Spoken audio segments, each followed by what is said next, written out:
na kwadwo be bia ha me ne say o se wan hwe ya o mo ba betrim say de o mo mkuta diplomatic passport there be we were list no say ya list no enti wo kwadwo say yes ntwerofo ka ho te be kakra say wo America wo betu ahwe no TV so yes we number 7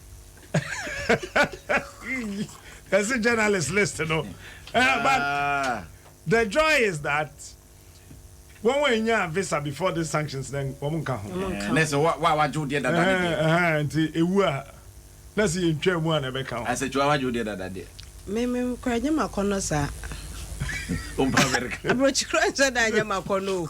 It's not my priority. So, and your business now make I don't think stressful. Me not my priority. Me pity one tablet and it makes me respect I respect that enough from now you high condition could me ha no medum me say me hu obi an busuani an na bibi wa broche no pe sika na mma no kasa broche foti mo de a me nyaaya na nka plan bi atudu akosi ho o mo kra ho nye mahi said obi atiti ne mo wuruma ye adwuma disca bro se je fire japade ma me fasi fie fatoka fire say heat petrol kakra na ye de as o go kan say na sika enya me an be du sika e hwan ne be du sika bio and now almost one more holidays are 4 weeks are 4 weeks 6 weeks are 6 weeks to bunu faswa one dodge almost 6 weeks no so you obeko okwa ajibe ya afi no wasamba ba almost one more mon kan okra ne ntre me kai kan tete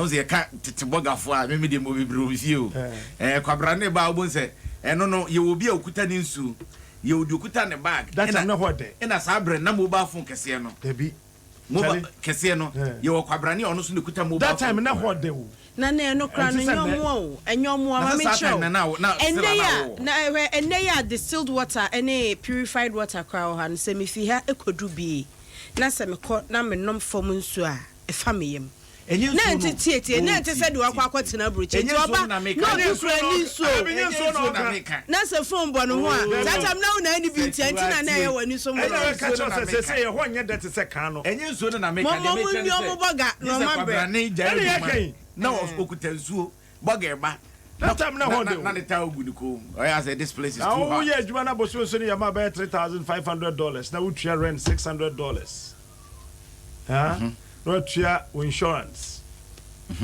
now we try other bills aka ho we try tax be 35% every $3,500 nim we bet to be bia be wie say wawa school ni marketing school na we say you free or na free sa o e dey have to be getting oh nyame anyo adom na church support we can have na be take car that's when be ba ho so na kwa kwesi konzo nyina you come to zero we adwuma man no you come to zero abroja setra na abrabo pass how dey say aduane na ye ese no ne benya aduane adi na healthcare system no so obi nam desert so ana adwene se okopie Libya okofa eposo etre ye prede makoma odo de edi na chi no se bi na san wo a ebi anka wonya desert so ka ye stowaway ene be di professional sabi am come say adum bi o obi so atone dem no me ni obi a connection man din sika dwane makoma 5 times enso na adwene ne se wanko abrucha anya de obeti ase baby aye titi ne de baby aye du e adum bi ate bela interest me kan try no me catch you say wo sin be ma wanya stroke was say ebeba oyare makoma ko 21 wo yem du ko besi mi hunhuna obi mi hunhuna by the right time me bon kai sa fi echa ko me yi yare na makoma no say wo se na wo wanum no eno na yi proud sa pra no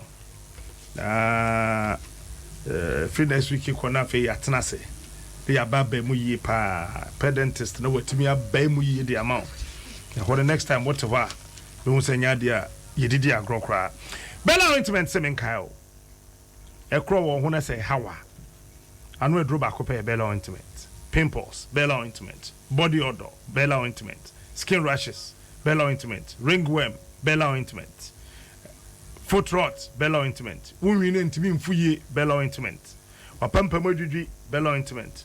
Quite it said, do comedian, Bella ointment. It's a one out here. We draw a cash shop on Repatch Ventures, Kingswalk, na Fade Nessie Pharmacy, and a Hallows Herbal, na Fayman Casimia Jeff Herbal Shop, and Cocoa Hillside Pharmacy, Suhum Tony K Pharmacy, Gapsing Pharmacy Okofordia, and a Fay Ekus Pharmacy Washaman, Takrade, Makaseka Hoya Nimdia Pharmacy, Nimdia Herbal, na Fay A. Minsa Herbal, Little George Herbal Shop at Waterman Community 2. Old Adom FM Hona Quick Farmer and it distributes no some market so from 020-022-8040 and one on Bella Ointment, beautiful skin, beautiful family. For 5 callers person will be a person wishing happy birthday quickly. Na yenya fe yenko 0302-216-561-216 562 0302-216-561-216 562 na wo bi oba wo shina na fe wa wo shi. Hello Captain. Yes sir, good morning.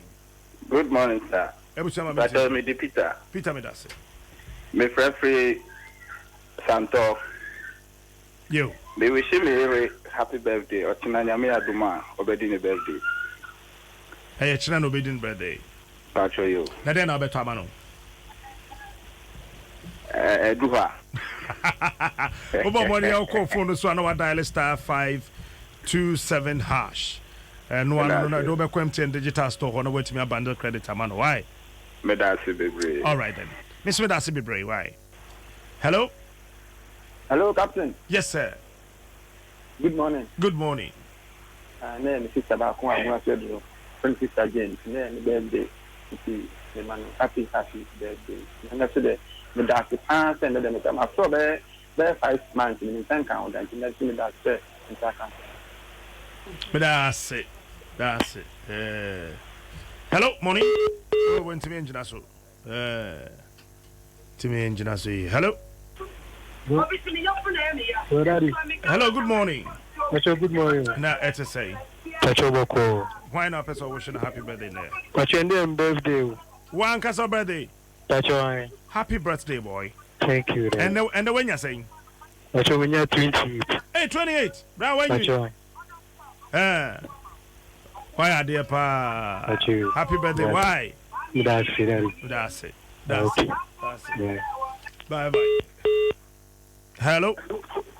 Hello. Yes, sir. Good morning. Good morning. Me dey nana anasa preji. Medase nana. Me prepare agwamanyo dumaso krobo. Medase. And me Miami birthday. Happy birthday, nana. Thank you. Nti na obey your ho dey. Who be me ka ebe bro ka ebe am ye be fa mamre kwan so. Minimum num. Oh. Nothing South for any aka bibi for bi ni aye. Ah, okay. And menya 55 nya me dey afi ba kwa ka menya 55. Why are there aka 2 years but am no ayepe. Sir. Usu bi na beto. Nana Irenchi uwo mampo akuapem. Happy birthday, Nana. We are there here. Pastor Ebenezer Edufru. Edufru ni yetu anase Edufru. We are founder of Green Leaf Ministries, our Ring Road Central. Happy birthday, Reverend. Yenfa last person. Hello. Yes, Good morning. Morning. Thanks. Yay. And then birthday. Happy birthday. FM be Celestila. La. And then birthday. What's happening when it be? Yeah, okay. Yeah, carry from no. Data no. Ah, you. There is a birthday. They always see me. Yeah. Yeah. Bye. Bye. You fancy her? Yeah. Phobia. Yeah, chum. Bayport Savings and Loans. So we you sue MTN and I will text Bayport and now they call 7,000. We you sue any other network and now they call 1904. Tabia Heba, make sure you're true and authentic about saying Second Kings Real Estate Home for Kings. Call them on 024-464-5784. City Call Smart Mobile Phones. Wama Masuma Yemi de. Daily Sunflower Oil, Tasty Food, Happy Family. Vodafone. The future is exciting. Ready? Amin Scientific Clinic, Allahu Shafi God is the healer. Latest form, your partner for life. And Feco Spray Starch. Look, sharp. One of the senior. You didn't apostle. Ebro and Anope. Akojanko. Yo, Nana, Yakodiana, and Nano February, Tosum, you know, and Nana, year, say, Kwame, despite in the birthday. Nagana phone in money birthday, in Tina, be breed, in Tina, Meme, dear Manon. Into my hero, say, Kwame, despite group of company CEO. Memano, happy belated birthday, Yankupon, Uncle Sun Shrano, and Maninya Cassia, a wapomudin, emu. Ahunya, the Odebamano, the Wamani be. Na Yankupon mana pomudin ni cherry, or the bedi, the Odiama no. Na Omana, so. Aye, Yankupon, Eman, Nini Chepa. So for dear. Ya near the Muslim. That mo can't be Mamma de Muslim Konya day. Minim say Rosa Kwame, that's by the Muslim Kona wood, and now they can't and found him, and found him. Jay, a dew quadrasona say, share, the Akabian said, see, I do know, yet the only of a Kwame now no more. A dew quadrasona and say, the Akabian, Adebaqua, make a pan and so for Kwame, Sabrini, and him can just buy. Just what castle ye. Now for him so be honor a dean if any kind of just by I mean Moses and Kwame just by a belated happy birthday Yankupon in shower. Now Yanko do Bokrata Ghanaian Times answer and a queer watcher Adom says and no ye later and when you soon yari. Sans Ben now watching me and Sanye North Kaneshi was say polyclinic nechi war ebefa on the area nyina yentu yemi ensuo na Ghana Water Company so enhyeda mu wo so obeka mo hunu de ntia wato wo nsuo no mu ntia no ane so wo mote ho na yemi ensuo na pipe bi ampai wo potem de o mu hu se pipe bi apai yenka hwe nkyere wo na se pipe kra pai a mo amane se bi afom so bi abeba bi ntia ana obi akwaje Ghana Water panyi bi ga and your best, and I be a penny about you. All person mutum. On person to bone. Can you so by Bob Cosro? A reason is saying so that they can better save us. Send one of the baby casho. Free and Quadesusan. It is our bro for number class 4. Sana broken very for ye and Ranyami and Fafia. And Cabisteri Kofori, ye dinity Jachrema. As will be a name on one castle. 3 November, ya do kani asasi ya changing lines. Na broken for nesu, drobone sampa baby a carefree way, carefree na assign the sumu. Yan san son kani anka. And I say no man for dinkum. I say omo man kani ane say a fort. I free sunyan. Since November. Into a more year. Since November. Na every mubu fu ye na omotata penyi no. Ya so na wiane ya num no bio. Premotro ye ne aso. What do you mean? Mrs. Alberta forcing Uniane Apostle Jesiado. Happy birthday, Mom. Happy birthday. Asemo. My name Rante here ya Boa Ferry. You will take FM now. Ya Kostra ECG Penibi or Quadaso. Quadaso asem no asabo. Quadaso. There's a because Quadaso de. Yet was na kania ne film. Papa to one of fan phone. Me see me room feed da. One officer. Asha for me to matter the monso kania no. Chale asagro. In less than 1 minute. Pew na light na ba. Kwajo. We dey me man kasa nkwachi. Dum so ba. Enti do dum kania no. E dey enti no dum. I'm right saying the papa di no say. Did you do that? No say yes I did. Kwajo dum so ba ye no. Emra na ye dum kania ne pa no. Me kai say madam fu bi. Otime important mo. Na yetewa na edum kania. E ho anofa phone.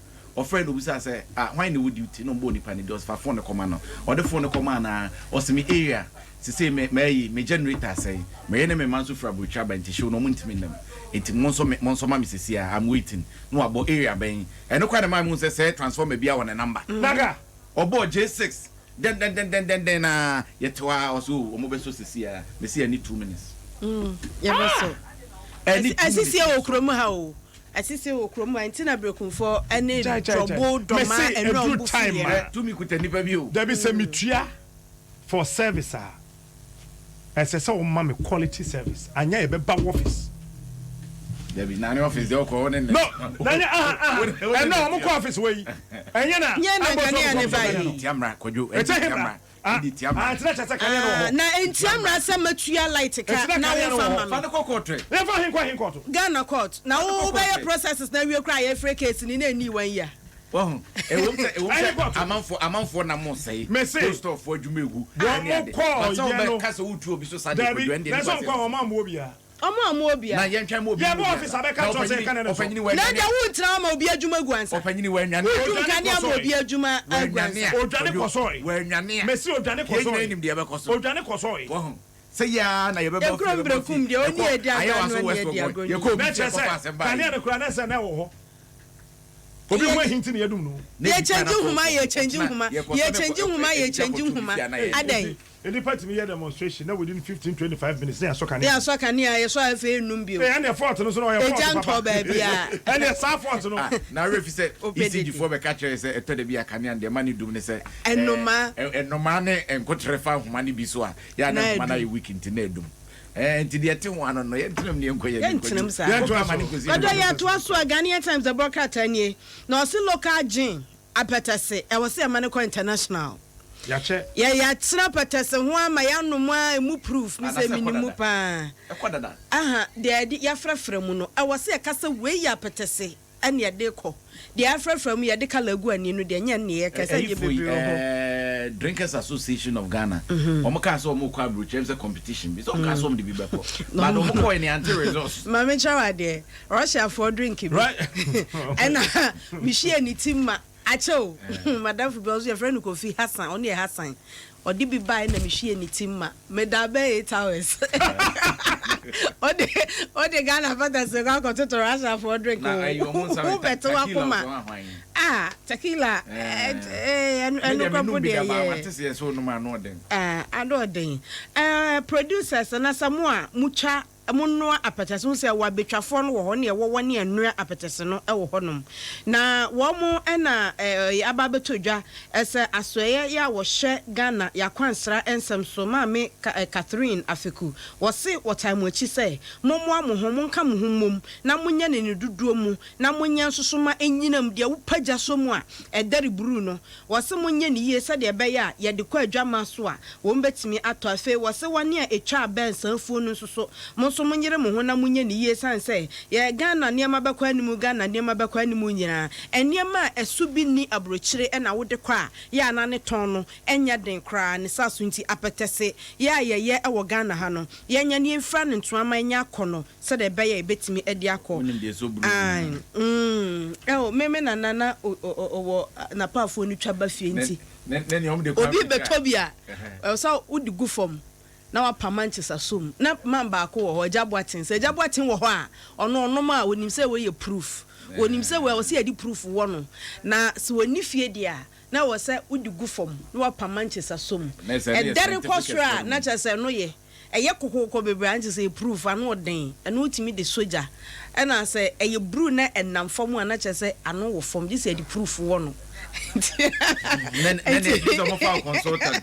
mechen GJ adwumakuo no ana sensam trofon kabom kuo no ababebo amane se da bia ya kase ye boye ho amane ye boye ho ban na so ya na enkonkosi po etese ahwede abana ne denkosi ne kon ese dia wo mo ate badwa wo mo sade ne so obetena tena GJ offices na wo magi complaints so obi ahyew obi adidi watem wadwuma yemu obi atope anaso obi ayo bibia wani anye ho a ro akwakobo omo amane na omo so bo omo amane wo mu ntie nokwa won bepa lawyerfo babia wose ye didwa to akọ bibia won bepa achiginafo ama wo nsemtwoni na wo donkuo no se de be ya wo betimi abo ho ban iye na emma se wadwuma wo ye nti na obi kwakobu animtia wei eye Ghanaian Times and odi aba minim so wo maslog wo ho daily guide obokrata yemfa ento aso na ha panyimpa mrebia etwa mu maslo ko na ne da no se di natamaklo ni fo nyine eda ha na maami so bo ede abon ne se watimi ahwe ama Ghana yaboka na ni nyina mu no yesanso ede so bo no se maami wabokro no a woboye no wamfamra kwanso edikan wode ne sabu sikam de toso mienu wono ade ne pa akototo hyan ehyan a wokotoye no nanka eni kwanse kwan wo faso ne no faso ne keka ni nyina boma yese ka wabo man 93 million Ghana cedis enyi wono ko wona opanyini ba ko ne de ntansa bo mo na attorney general Adom kopie mu e wo court a chesa Accra High Court ho ni kopie ma PM panyini justice afise wa wono ne tena adwam ekwawi ase no maame no ye hyese won kofie na fie na wo kone se aboa ne de agya yinya no kwa itinya de ayebe mana kokwa jese agya ye grantini bail na bail na ye grantini yes won kopɛ 5 million Ghana cedis na chese eno no ye de ye ensiachi ba nya se bia wo fameto na ekwawi ase na chese mu nsɛm ya ye den esanse 5 million nipa wo bedi akagina mu so se maame no wo dwane a 5 million me na metua no na ayere se benta de ama ne ntie se mra court no pon ni ade nyina na chese wona na mo fifari sa bonya obia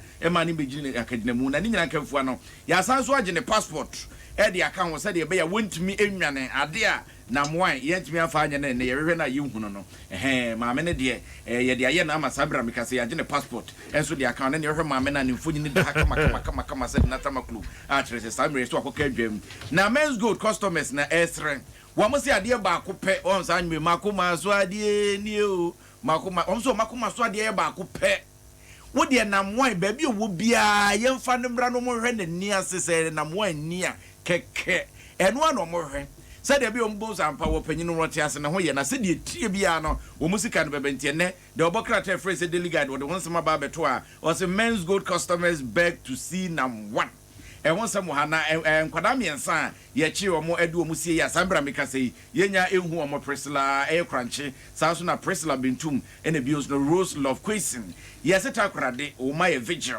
ama asofo atwetwe wurati tiri a o ma no durubunu mu o munyina da akohia abompa ye de mu odin pa de agu awurade so se ba bia nkwada ne hye bia awurade nyi o mu pie nipa bonefo mache nkwada ne de o masie nso ne ne ka tete bento aya santo ade bi ne agya ku kan ne ne osuru nunu mo osuru akekaduru ne nyina da wo mo yam ekafra emo mu mianefo adigu o motro se de bia nipa bonefo no wo mo beka o manu asem ne nkwara ba bia o mu bia no awurade de o beba asombiem na aya waso west ogon abato ne se NDC force won tiase ne tiase china esanse hunu ba mu ntine hu bo manfo amomafo dodo na nkoto aba etimame ayato abade yi no Lydia Sairam Al Hassan omunyine ntumu ne enyine ntumu china ade enso eka ade chikra no so ka ho a sese ne de obokrata friends daily guide wode nsimbi aka wode aba mountain ene na chronicle de bokata nie en was samtroni a wonya ne ba bi koye Ames Hussein Swale ni wo wu ye nyina se GFA expose na wo mo ye number 12 no ena se enam so ema owu no ba ye lawyer ni a wono egina mu ena de asema ba betudwa se wokura hardcore evidence na chese adanse a eye krogin ya echese enam so enema krache no wo hwere ne nkwanti ye rakise ajaben wo de ensemia ba betudwa e wo de bokrata chronicle mu wakruche ni nyina e wo de bokrata ne fa etoso miensa ensam for February de etoso aduonu ye nyina ye hye tuntum e de agina ho a kire se woni a ya hye wo mo dada woni a ye pra wo mo dada ye de wo mo nya aye wo mo yakayaka de e wo adwuma ye mu ebra wo nam kwan so se wo ye wo mo adwuma ye nyina ye ka bomata wo mo chi hye tuntum na nyese tuntum keke e ye ra afel money ya wono ena ye samtrofo nyina pani e wo magana mu ena de aba betudwa se wo gina eno so na wo mo de aboja agu woni a asam no wokot no woni a wo mo hwesa asam ne enu so no achi se de be ya obedi asam no ententem so tan Brown for Mantamu, way a bon Asante Abono for an ababetudra, as a woman come wobble 1 year dear cashew no adakadi, womatico, as said the bear umbetime edia pre yo, ede ama womo, as with Tiffin North and so say a mensino aya sabia womusino, a hunu progress, not as a guso ya womu ya gidi, ya wade eboa, and no ayan sma, or their banana ado danko kufado, yes, wakasaye, Emma no tra 1 year. Wo mo didi dem e wo Ghana ha sebi woni a wo mo ni efra ene woni a wo maso asie na nana se asama waka ye no se wafoma na se atie wo bia anofom brejo won fanche ano de nipa yesi kwaso ne bo ahina edane se bo a nipa untumi nkasa wo se me de mentra obi a enti se nano afoma wo de che anya ne se nano eba beto abaso masiko kan kwatiafo asem a ye wan pachewo a edom kokko yu opposition na esse nano afomo a wo pachewo eno zo waka na enye ndai opacha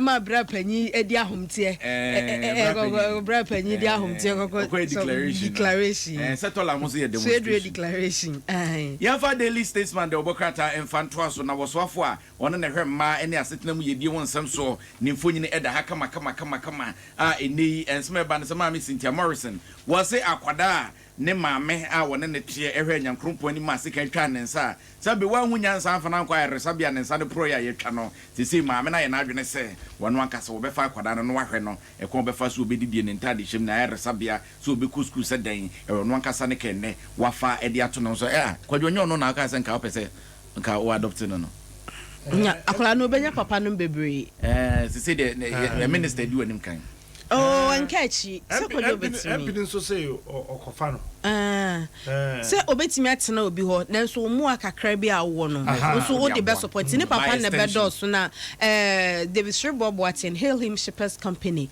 ayisika 5,000 Ghana cedis esa wo de boa akwada ne hwe enti akwada no de ba ye na adi no dam de nanso so bibi saye no na ni yemu tra yamon pai se urade man nkwane ahoden eni ti daily statesman de obokrata na de won sama ba na hweche a wode o mapanyi dada efoja kwata jeji Rollins ne fonyina ba betoa se de akora enyine no kwa ne ko nanim achese ne trimi ne nyina fita wa shatade black sanso na gusitando wono so ne fonyine eda ha wono so wa shatade ash ne nyina ya African wear eno omu nyina de o monse gu o manim ne de obokrata ichirima wasin panyufo mienu akasa edi atia nsema o mapanyi dada John Dramani Mahama beka ye boot for boot say ifie ne aduonu ne wa obesi bi ombetwa amanatre wo fire o mo so be fire na yi wo ja said the country man so go kan ye no na empanyifo mienu twema o say aboa na no wa wadidie so jabo mfa ntware su asem opanyine na ka no wanhwe ya ebetimi duoyo ne apiem e wo mayi mu ene nti o mababonten abeka say ne wo panyine ye be ya komra monten beka so kana na abre wa kokotwea wo kan no watra nti Ghana fo so ntie no watra e bufum no de kan se de adwobre nti na chese asem de nasem konene ya si Ethiopia fo wo mo airport size no o man no mako miensa mo ho miensa e wodo be ka say triple na triple ne yese ho bo 363 million US dollars na Ghana yenso ye kwa sengre wine ya sengre wine ne de ne 278 million US dollars na trese de obokrata ichirima Ethiopia airport be yese wo national airport no mo o ma triple no na triple no na size near 363 million dollars na Ghana ye de ba akopɛ the obokrata statesman de buy 278 million US dollars into yes ye de no miensa ene ye Ethiopia fo no de no na ye de no miensa na Ethiopia fo de no Ethiopia for the na so chen ye de no premier Ethiopia de na so chen oh kubi jaisa Ethiopia for the na so chen ye de no prensa no ne bo no no e na ye de ba ko no ye de ba ko no ye 278 million say it was guys e no mo de miensa na chese ye prima e no mo ye scafo ye mais ye betuska ne guka beto sadi atete madam fobia na nipa nu fo munsuo madam fobia angraga junction kezu aredi angraga junction no shawaze ojo ene de koyo challenge ska koto sadi tetunwe do abobo dan yo simi pa 20 tia ba ko o de ye do simi de koto sadi atiawe ezibio baby it is statesman de obokrata ne ense bi ka ho a wode aba yo the inside the obokrata so eda ha ko story no mu ye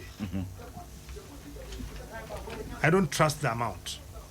The China funding China for the funded that airport. Check, mama. Say, oh, the car was. Would you go so kind of me insight in the moment? The inside the bucket and was say about your munions a pay for Bogana Bangkok.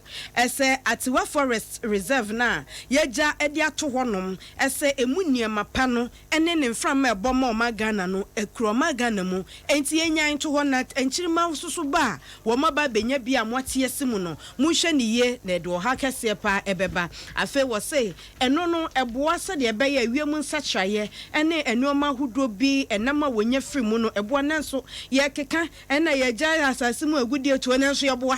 I'm all for Guma one way, Juma Giddy, and none and I'm so am a 1 year share assassin a good deal to a so. I one more a body munian sapim, what dear Baba to just as a bearman and Yamrino me and yay, near fa your frum choir, Yashana and Tonchaya, a beha Jane. I feel quite so budget the Gugana being say, Casa Cassianoa, what's the wood day at Tofufro be Barbeto sono. Woman say Sassam na banka and one chain sign. It's answer Bassa Nasa Sotromi no a money her high as a wunya now wo peka a Cassia de moi, Nania Bible minimusa unkwana Shagana mine was it luxurious vehicle levy. Ya Ghana by at the Bayano Vehicle and Asset Dealers Association of Ghana Vadag. One must say, one more cracker no bar. Ya nyo one no mutinamo, one more barbeton. And a dear chess I had when you know goes into the toka no boss, Rebecca Cranobi and Timinto, into a more crab, bear or mocha, into a Mosragana by Sadiana what the Bayano, one most resa when you through honum. Sansa, I'm Shadam Mebois, Nemum, a bay abecum, Ghana, a dreadful for one ton cast, teach you cast, I can say, and no, ya woman swat. Na Orekata find Tosumi, no, or say the project funded and built by China for $363 million US has tripled the size of Bole International Airport, which can now accommodate up to 22 million passengers, up from the 7 million. And almost say 363 million US. We are my story view, and now they are talking. And almost say the $278 million. The Democrat friends, the Daily Statesman. And yeah, my men the new crusading guide encounter Asana no mamencha new the new crusading guide in here and or say Jaisa wo kan sem jaya ho Emma Yakuma entimin toya yemuno. The Boka teacher say Ahmed Swale abusuafo and ebo Kennedy Japan kokose as a oyaje esuna suwa chain. Almost see the year ben or Troy or can you almost see you unim bibia yenimana yenimu akan ya nhwa so nku yenim person who the paper na can we answer nti taga PI wo mo nsem hwoni Ahmed Hussein Swale na yese na busuafo se Kennedy akompre kwa Japan ase kuro a atu wo mo no na odi nso hia ne nkyene adi twiani nti da bia no wo kai wo mo yawo wo mo se abusuan se wo mo akoma ate na wo mbesere ese omma wo mo akoma entomu kakra wo se mra hyebedwani a wo Asen Central ora Kennedy akompre kwa Japan wo ha nsem bia ya okeka edifa wo mu nua Ahmed ho no wo mo tia na wo makoma na ehu so mama na me kwa homa no so brada Assembly War Daily Graphic page 46 Cosmopolitan World Organization Cosworld Africa no penny eko ako na mami musani Mesako good morning. Good morning, Captain Smart. Nyamiya dum pacho wona woda wono anu ana se wo ye den na ma Cosworld Africa. Pacho Cosworld Africa mena meda omano e Ghana hanu. Okay, then pa na mo ye. Cosworld Africa ye ne say a think tank organization. In fact, me a human rights activist. And enyama bi e wo man mu in terms of issues that borders and say a far human rights ho a ye hwehwemu ne hu ne ekọ ne dia tudwa e fa community work e fa humanitarian e fa environment e fa civil rights ne yama ne ade e fa import export e fa trade drugs any food ho a enkoyi na nsem yo o man mu ye te hu ne yama bi mu a e ye fa nduane ho ne ndro ne yama bi atwa yi a o man tumi so anani petumi so a e to ye pono so a ye nhwehwemu na ye de ne papa no ababetom nti aye se ye da ntemu ena ye hwe benkunya hwe nimfa na ne papa edemu no na ye de abetuya etode bia nkofo tumi ema attention of an issue na say senior nsem bitie no ɛnyɛ saa na ɛte ɛwɔ sɛnea ɛte wase until sɛ we so as we hu sɛ sei na asɛm no na yɛde ne papa no aba bɛtum captain yɛdwuma no saa na ɛte no medase but who story be on page 46 ɛwɔ Daily Graphics Maka say Food and Drugs Authority Ghana Standards Authority Woma committee contempt of court again Efa hydroquinone in Sembi home patro sanity me patro sanity send then am pesa muka okay captain yewo oman mu na the next first part of it, which is the contempt of court ex officio, it means that oman bia won emra and oman Ghana emra wa ha into would there some akodan emra for na judiciary na asem wo court ne papemu no enka won sen so pemu enye ne mebi na asem ye ken ni nyina no say FDA and GSA no oma committee contempt of court biom ne say in Crawford FDA for over the years no oma misdirected in Crawford on the issue of hydroquinone and say there are some na to court na here a Kasama Cosmetic Association of Ghana na a course World Africa ye there some na dying court na the court you should more near Cosmetic Association of Ghana for SRFI abang any court was say in common 2% hydroquinone content na na standardization senia you other African countries each one share ubia one need no na chese ankofa smuggling back trading any difference black marketing mba esuma fi dwabia ne ade mba so mo dia semi kokodan court na court you hwe mo ne ade a committee first contempt ni saye mo nti judge no kura e question mo say ma cosmetics so dwa omu dia omu import niama ba na mamu ha omu port so omu the international product bia ba mamu ha omu port after say mamu this is your niama na emfa e how bi mu ne ade mba say asem ne wo court ne ade na no ankoso ho ne sen hu say na sem no omu sen issue press release you mean no ye give we reaction to it na say no imbredu so say ne Ghana for e kasa na Ghana for tia say me Ghana ni afi me so say bleaching I do not subscribe to bleaching. And if I do not subscribe to bleaching there but any hydroquinone at 2%, any hydroquinone at 2%, any hydroquinone at 2%, and air cause bleaching, and air cause so air cause problem. Rather, munim for captain, my church was say, to was here, minimum unimbre. Rather, unim, investigation, hypothesis, I had two jokran say. The correlation between so hyperpigmentation, melasma, any in Arabia Gunipin, Nimpa Honam Enino, as against hydroquinone. Yet they who say rather mono, a impo afrafra, a impo frafra, a mano of baby or two studio, and all baby or team masem as Siciliano. Only name say money didn't frafra. Na enye a particular single product at 2% hydroquinone content cosmetic no and then a man ba no po and ba to me the nyama bimu from hair relaxer shampoo you fan saying bimu to me the cement just a nyama mo de ye no creams the nyama ye de pop ye ye team ni ade to me the from even up to vitamin E ni nyina ne saying oba bi pese o ye ni bro ni ye oho de ye pese e be subscribe but me ye pese ye can say hydroquinone at 2% and you never cause because you know why hydroquinone as ingredient in cosmetic and no expensive product an ingredient ye crazy amanone as what to me at the year and the company be a bit me akra ne say you no so we good we want old age trader ye mame no ye nananom aye titititia ne hu mu pa ne say sa edwumedi o ma ye nko ma ton ne nyam o ma ye akwabai enye hydroquinone rather no unya problem no sankofo na di nko afrafra e dia yo ho na manya na so ben ne stretch mark ne ade no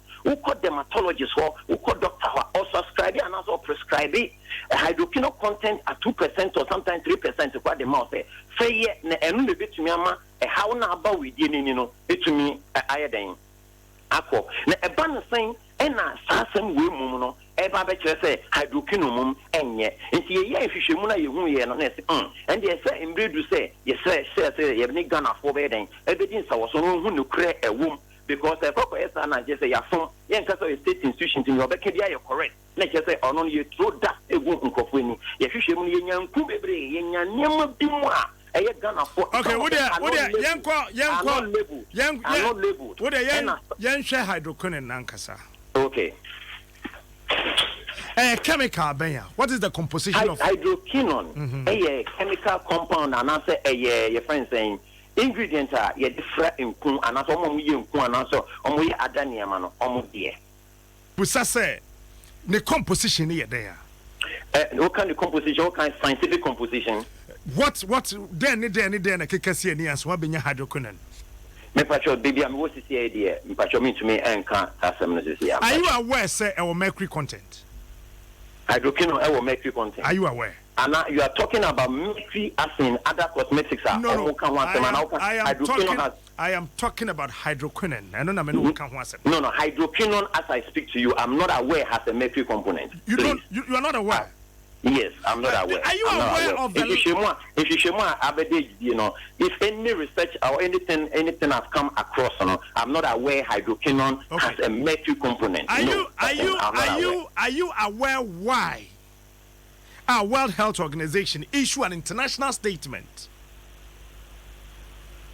on hydroquinone? We are aware why our World Health Organization issued a statement on hydroquinone into body creams, and why they want it banned. Okay, now let me explain that bit to you. No, maybe we are aware. Then we'll move from there. Okay. I am not aware of that one. Okay. Because if you Google today about your friend saying hydroquinone, you will see countries that have subscribed to hydroquinone. And I know about 2% in US. I know other African countries also that have subscribed to hydroquinone. We are not saying that hydroquinone at 10% or 5%. Because Bibia in Sokra, everything at the extreme end, they are there. Does not cause a problem. No, 2% of hydroquinone will cause a problem because of the composition. Captain, let me tell you, 2% of hydroquinone. Only dermatologists for crying kasa. Because I know what I'm talking about. It is not 2% hydroquinone will not cause a problem. Because before we got to 2%, hydroquinone content in cosmetic was more than 2%. It is 2%. You go for another 2%. Continuous usage of hydroquinone into the body. It will die effect. Thank you very much. And you will. I'm sure we'll call cosmetics media. You know about conferences we are seeing about the debates on hydroquinone. The last one, recent one, in October 2018, was in Malaysia. And they used pigs to test the effect of hydroquinone of 0.09. Not even 1%. 0.09 mil. That is what was used on the black pigs from Russia to Malaysia. And then after the research, 21 days research, they said that even that minute percentage is not good for skin. So I'm shocked that we are trying to push this down the throat of us. 2% of hydroquinone is nothing. It means something. Okay. Please, can I come in now? Yes. Okay. My main man, will say there's a double standard in one area, which I want Ghanaians to know about this. Then it will link to your question you asked. FDA placed a double standard on the fact that hydroquinone at 2% must move from cosmetics to the drugs. Why? Because the homogeneous pharmacist has a know-how. But I am also saying that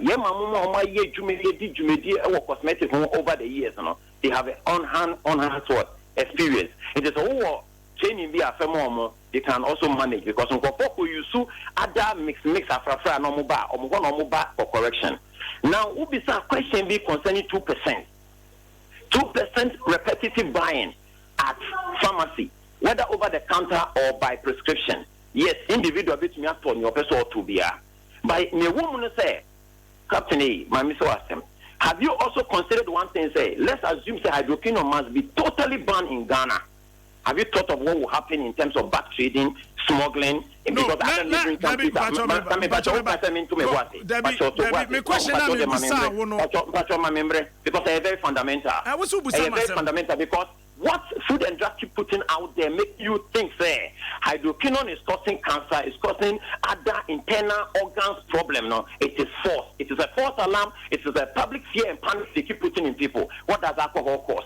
The one that goes inside your body system. What does what do you call it? Alcohol cause in the organs in terms of the kidney and the rest. But yet we see them on the market. So what we are saying is that hydroquinone at 2% is not a bad one. No, I am. You gave me a research background. No, you have not answered. You have not answered the question. You have not answered the question. You are repeating what you have to. I'm not. I'm building up the point. You were saying that 2% repetitive. But what I realized from your point was that the 2% granted is given to Cosmetic Association of Ghana. That 2%, what if it's a repetitive buying? And I'm saying that what we know is that when a doctor gives you a drug, who prescribe a drug, you soon do point to be able to make a chance. So there's a terminal point of what? Ending the usage of the thing. Okay, this brings to the Switzerland conference. And see, at what point in time, and a 2% of approved hydroquinone, okay, so your individual choice. We are not telling Ghanaians how to. So if a cosmetologist tells you that use this thing, so some days we say from that point, you're not sure how progressive your healing has taken place. So that one becomes a relationship between the dermatologist and you, the patient. So I will not prescribe or subscribe on radio right now. Say, who use 1, who use 2, who use 3 times. No. But a better between you, the dermatologist, and then the ordinary user, and so on and so forth. Mezako. Yes, sir. Me say Malaysia conference. We will be a woodin kufu anybody. Did you monitor the Malaysian conference? Yes, please. I'm aware. And we are aware now. Him says 0.09 ml. Crown, you say a harmful. Why are you now saying say 2% into? Captain, if you are aware, Captain, what I'm saying is that I am not pushing for any other substance. I'm pushing for hydroquinone. Yes, and hydroquinone is what I'm talking about. I am pushing for 2% hydroquinone as a standardized ingredient in cosmetics. The reason is that we have monitored over the years to say hydroquinone at 2% will not cause harm. But you are saying that at the Malaysia conference, and I'm telling you that we are in Africa and we are in the tropical. So as a matter of fact, for our skin texture type here, it will not cause a problem. Okay. Rather, if you want to go down on the memory lane with me, you can easily lay hands on every time say, and Kumbe no you see a man in your stretch mark, and then you see a then a war situation. Maybe say dermatology say, then I am prescribing more use so a 2% hydroquinone. Okay, I am a we are in Africa. Okay, I am a dessa with you too. Say you followed the proceedings across Malaysia. Not totally, entirely, because I have other things too, but I know about that. Opening, they used black pigs. And Meno Kasano, I gave you specifics. They use black pigs. Knowing very well, and you are aware that in the whole world, Africa had the amount of hydroquinone, even the west of Africa, and also share the whole of Europe into creams. So almost think that's why I'm giving you the breakdown because media hydroquinone about West Africa and also share the whole of Europe. Now, this is an international conference. And we use black pigs. A year experiment. And that is where they changed hydroquinone, the chemical formula. Initially, it was C6H402 plus CH3NH2. At that conference, the chemical formula was changed because of the mercury content. So it became C6H4 into bracket OH2.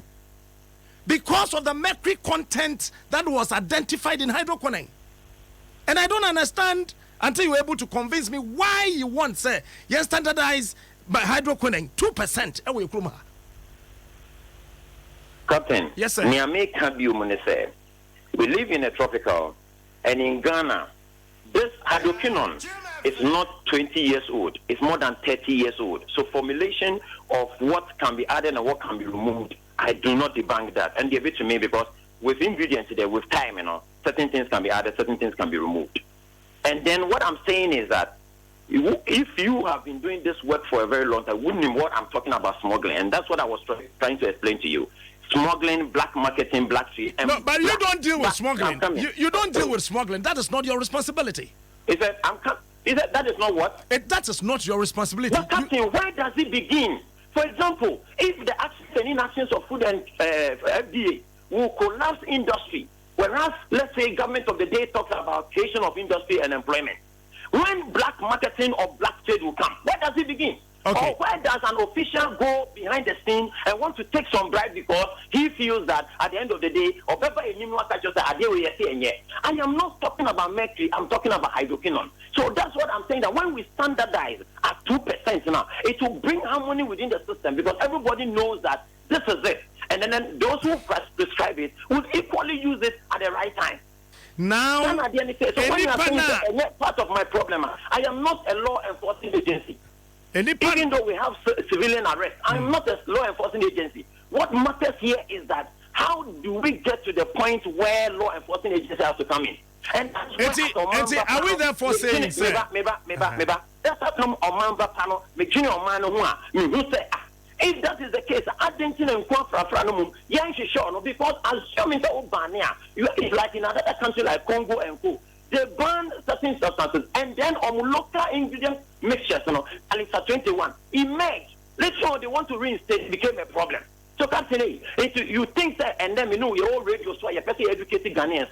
Yes, I do at 0%. And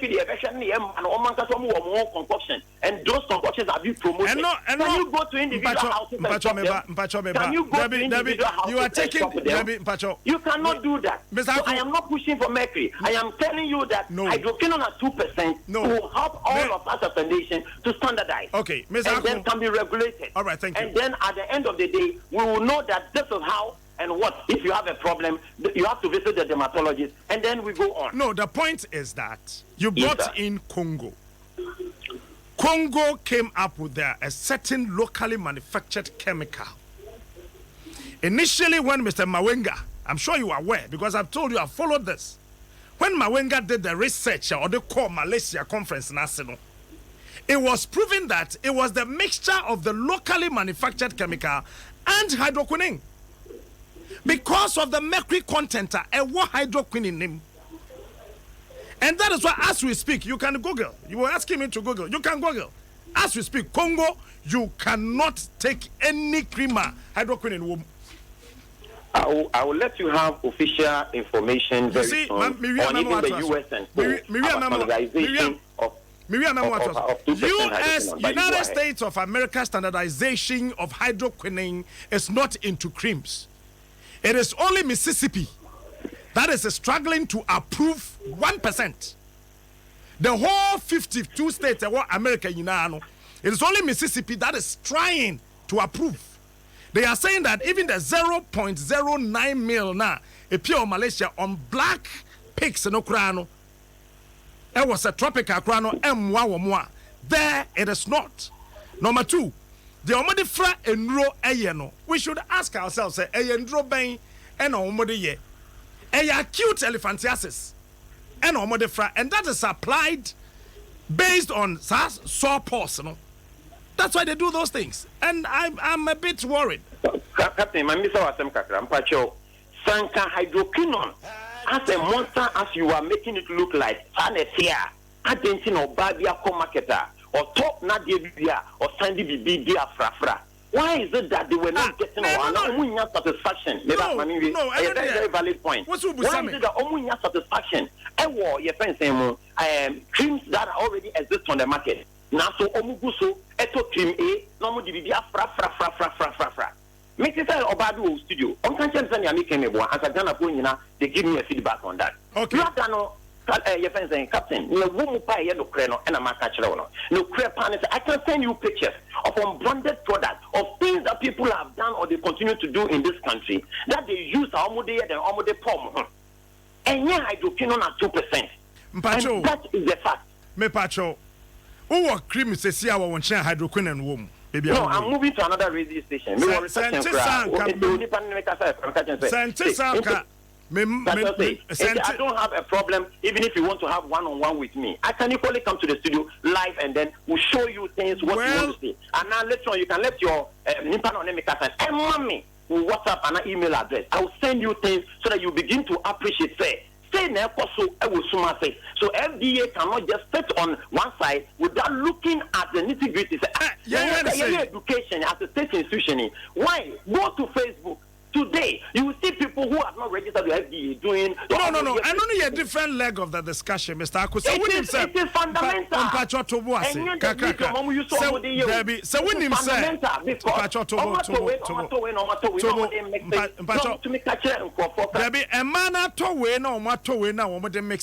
Has nothing to do with this discussion.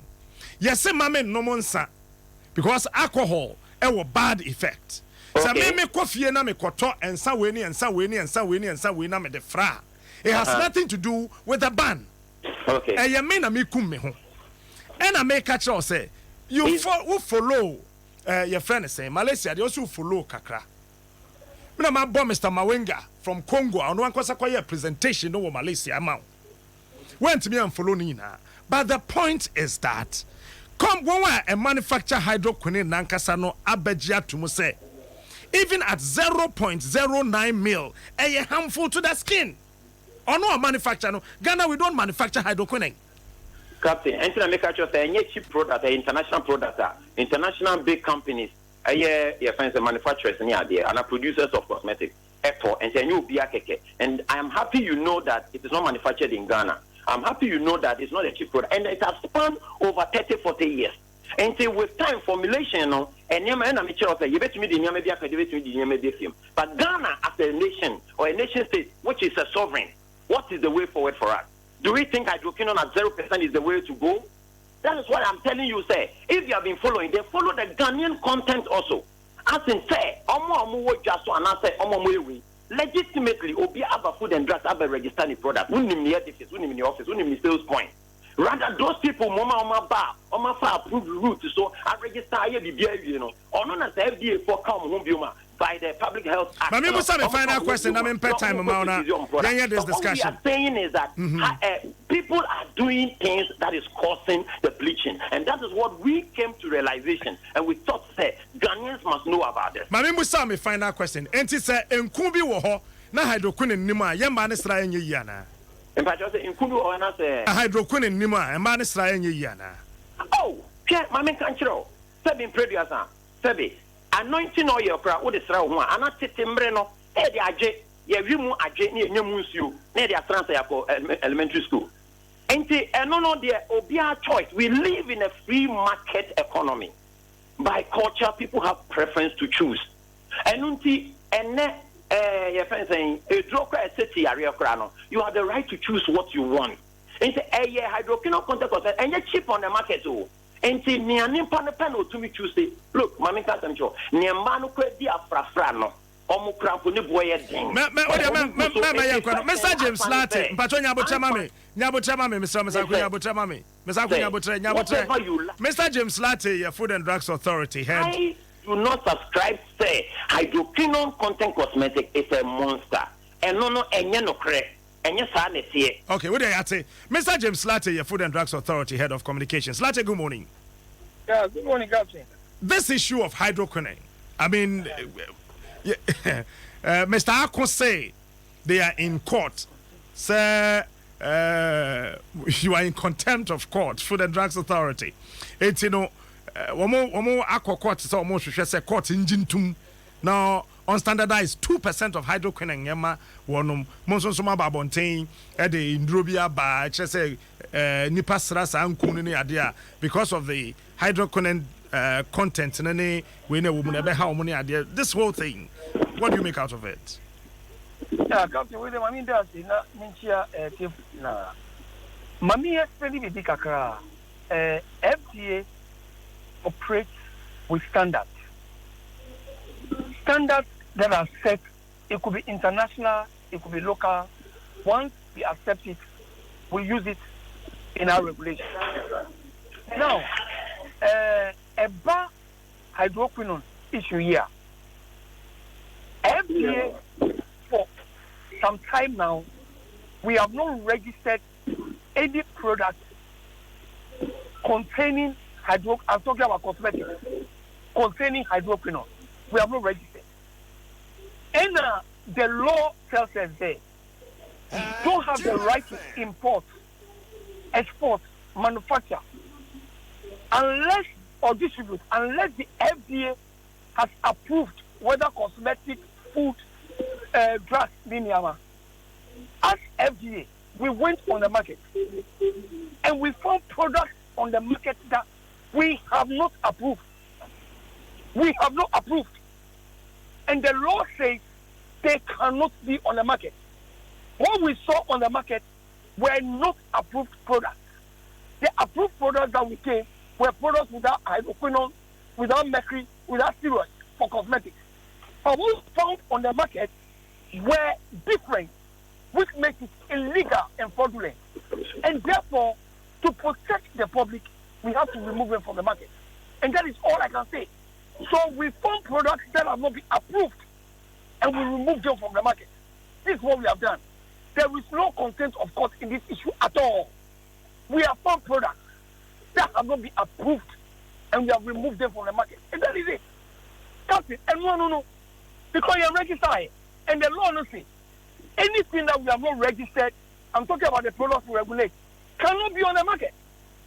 So once you have products here, I want just to approval, we cannot allow to be on the market. Okay, Mr. Lante, I don't know say more educated one import cream see on the dye effects of hydroquinone. It looks to me as a woman. Oh, Captain, Omunina.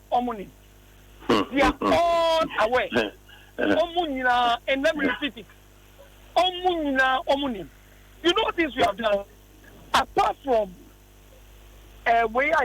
releasing Yamaya, we have met these people personally. We have explained this thing to them. We have shown them what the law says. We have shown them the effects. Research has been done on these things. We have reviewed all today. So we are very much aware of it. Omuri, and let me also explain this. Captain, hydroquinone is not banned. Let me repeat it. Hydroquinone is not banned. You can find it in medicine. There are some creams here, purely medicine. You can find hydroquinone in it. And it's the Obi not Edia, Nigeria on the skin problem. What could deal with it is hydroquinone. Yeah. If it is a dermatologist, prescribing and medication, excellent. Captain. So it excellent. Is a cream that contains hydroquinone, but it is not a cosmetic. Hello, Captain. So hydroquinone is not banned. Okay. So Captain. Hello, Captain. Mr. Listen, they should register them as medicines and they'll sell them with the hydroquinone. So hydroquinone is not banned. Let's make it clear. Yeah, Mr. Akuna, person coming. Yes, that investor me to just say one. Yeah, Mr. Latte, any FDA say, is this matter in court or not? Until I say contempt of court. One. Number two, yes, and this almost say exhibit almost file or court no. Then single local content research no more. It was all foreign based exhibit no more attached here. Number three, what we are also talking about and say we as Cosmopolitan World Africa.